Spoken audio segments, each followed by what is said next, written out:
बिस्मिल्लाहिर्रहमानिर्रहीम।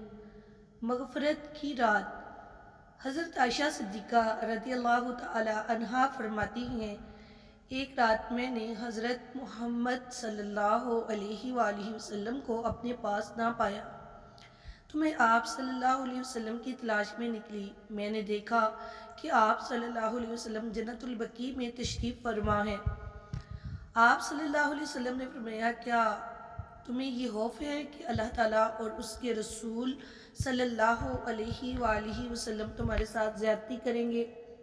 मैंने अर्ज़ की, या रसूलल्लाह सल्लल्लाहु अलैहि वसल्लम, मुझे ये ख्याल हुआ कि शायद आप सल्लल्लाहु अलैहि वसल्लम किसी दूसरी अहलिया के पास तशरीफ़ ले गए हैं।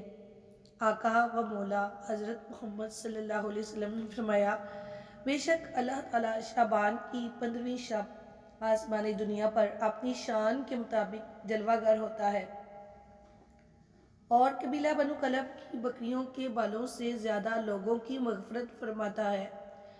ये रवायत हदीस की अक्सर कुतुब में मज़कूर है।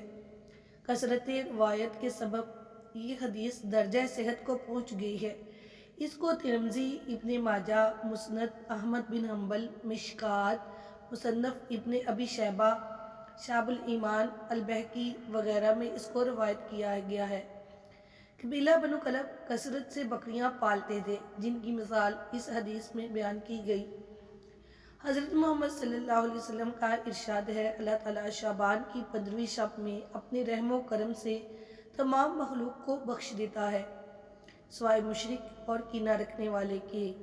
एक रिवायत में मुसलमानों का लफ्ज़ है और दो शख्सों में से एक कत्ल करने वाला और दूसरा कीना रखने वाला मज़कूर है। अल्लाह ताला हमें भी इस रात की बरकतों से नवाजे। आमीन सुम्मा आमीन।